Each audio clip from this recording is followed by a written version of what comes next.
tous et à toutes, j'espère que vous allez bien. Et si le Moyen-Orient avait croisé la route du Troisième Reich bien plus qu'on ne l'imagine, vous vous dites, c'est impossible, on l'aurait su.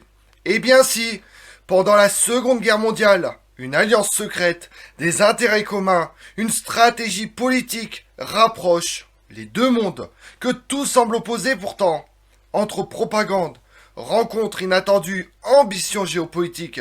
Cette histoire méconnue pourrait bien changer votre vision du conflit mondial.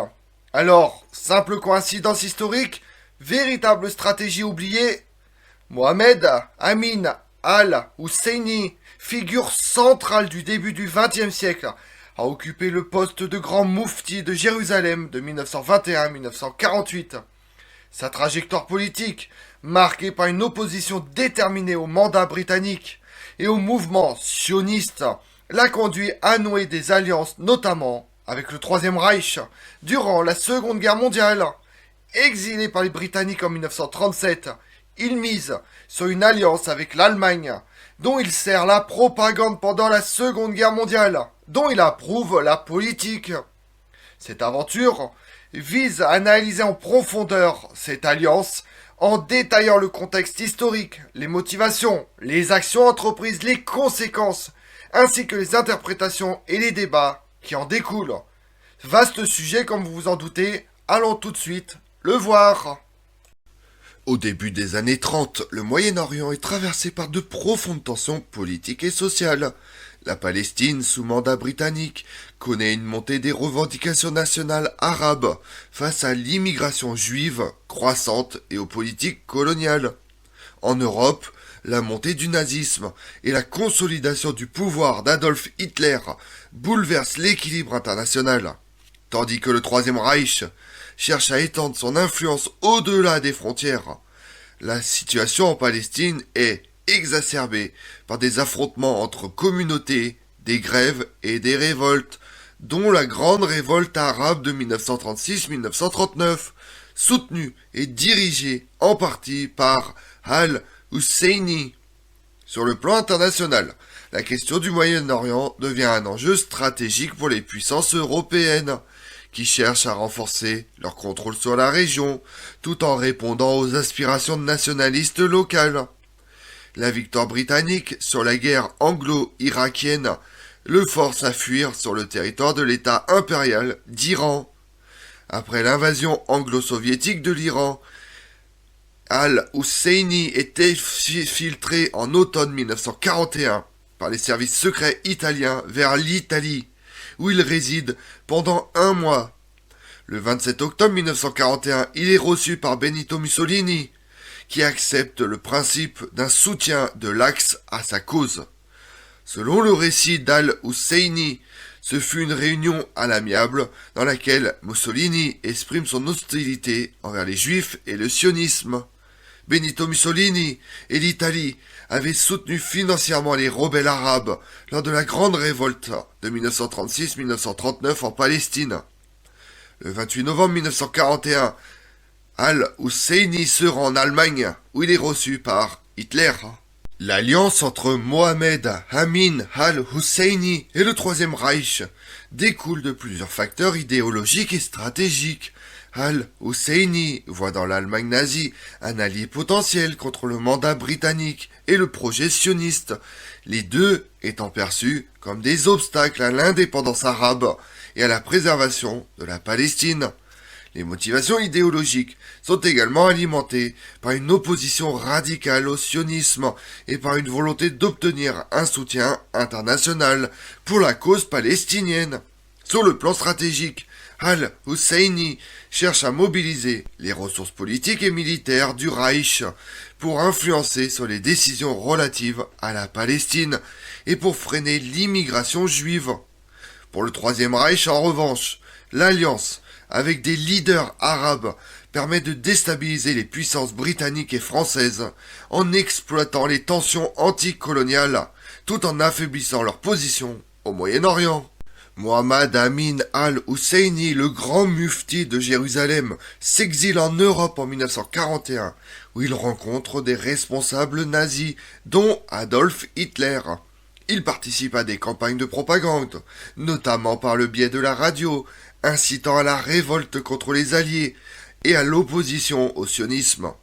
Il travaille ensuite à des émissions de radio, de propagande, destinées au monde arabe et musulman, où il exhorte les auditeurs à tuer les juifs où qu'on les trouve. Cela satisfait Dieu, l'histoire et la religion. Cela sauve votre honneur. Malgré cela, la majorité des Arabes et des Palestiniens ne le suivront pas. Les Arabes et les Berbères, qui combattent dans les rangs des Alliés durant la Seconde Guerre mondiale, sont considérablement plus nombreux que ceux qui combattent dans les rangs des pays de l'Axe. Seulement 6300 Arabes rejoignent différentes organisations militaires allemandes, tandis que 259 000 rejoignent les Alliés, dont 9 000 Palestiniens. Le grand mufti tente également de mobiliser les musulmans des Balkans et du Caucase en faveur du Troisième Reich, notamment par la création de la division SS musulmane, composée de volontaires bosniaques musulmans. Si vous voulez en savoir plus, je vous invite à aller visionner la vidéo faite sur les services musulmans du Troisième Reich. Il s'engage dans des démarches diplomatiques visant à empêcher les migrations juives vers la Palestine, sollicite le soutien de l'Allemagne pour la cause palestinienne, tout en s'impliquant dans divers projets de collaboration militaire et politique. Toutefois, l'impact concret de ces actions reste très limité par le contexte militaire et la politique de la guerre. À l'issue de la guerre, Amin al-Husseini fut recherché par les Britanniques en tant que collaborateur et par les Yougoslaves en tant que criminel de guerre. Il trouve refuge dans la région de Constance, où il fut arrêté le 15 mai 1945 par les troupes françaises. Le 19 mai, il fut transféré dans la région parisienne, où il fut hébergé avec ses 2 secrétaires dans une villa de Saint-Maur-des-Fossés, et ce dans des conditions très favorables. À titre d'exemple, il recevait ses repas d'un restaurant voisin, et plus tard un cuisinier fut mis à sa disposition par la mosquée de Paris. L'alliance entre le grand mufti et le Troisième Reich eut des effets tant sur le plan régional que sur le déroulement de la Seconde Guerre mondiale. Elle a contribué à renforcer l'image négative du nationalisme arabe auprès des Alliés, tout en alimentant les débats sur la responsabilité et les motivations des acteurs locaux dans le conflit. Sur le plan palestinien, cette collaboration eut un impact sur l'évolution du mouvement nationaliste, mais il n'a pas permis d'atteindre les objectifs politiques d'Al-Husseini. Au niveau international, l'association du Grand Mufti avec le Troisième Reich a été exploitée par différents acteurs, notamment dans le contexte des négociations post-guerre et des débats sur la légitimité des revendications palestiniennes. Durant la guerre israélo-arabe de 1948, il mène dans le camp arabe le clan nationaliste légitimé palestinien s'opposant à la fois à la fondation d'un État juif et aux ambitions du roi Abdallah Ier d'annexer une portion de la Palestine. Le 20 juillet 1951 à Jérusalem, le roi sera assassiné par Mustapha Achou, âgé de 21 ans, par 2 balles dans la poitrine et une dans la tête.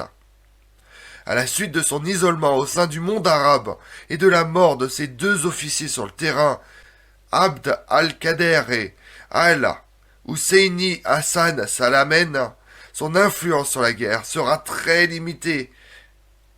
À la première partie de la guerre, tout le reste, il ne servira plus à rien. La guerre se solde, en définitive, par le passage et le partage de l'ancienne Palestine mandataire entre les troupes d'Israël et de Jordanie. La bande de Gaza passant sous administration militaire et égyptienne. En septembre 1948, Al-Husseini est placé à la tête de ce gouvernement.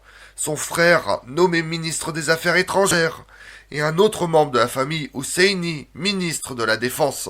Le 23 septembre, un congrès palestinien se réunit à Gaza sous l'égide de l'Égypte pour proclamer un État palestinien. Les leaders palestiniens ont obtenu le soutien de la Ligue arabe, pour autant qu'ils n'élisent pas Amin al-Husseini comme chef du gouvernement. Bien que le grand mufti ait été démis du Conseil suprême musulman et d'autres fonctions administratives par le gouvernement britannique en 1937, celui-ci ne l'a jamais démis du poste de grand mufti de Jérusalem. Ils ont expliqué plus tard que cela était dû à l'absence de procédure légale ou de précédent. Cependant, le 20 décembre 1948, le roi annonce son remplacement comme mufti par son rival de longue date. La perte d'influence politique d'Al-Husseini se marque également lors des conférences islamiques. En septembre 1969, il n'est pas invité à la conférence de Rabat, tandis qu'il refuse de participer à celle de Lahore en 1974, à la suite de l'invitation de Yasser Arafat. Husseini meurt d'une crise cardiaque le 4 juillet 1974 à Beyrouth. Comme on l'a vu, le parcours de Mohammad Amin al-Husseini et son alliance avec le Troisième Reich illustre la complexité des relations politiques et idéologiques durant la Seconde Guerre mondiale. Si cette collaboration n'a pas permis d'atteindre les objectifs escomptés, elle a laissé une empreinte durable sur l'histoire du Moyen-Orient et sur les débats historiographiques.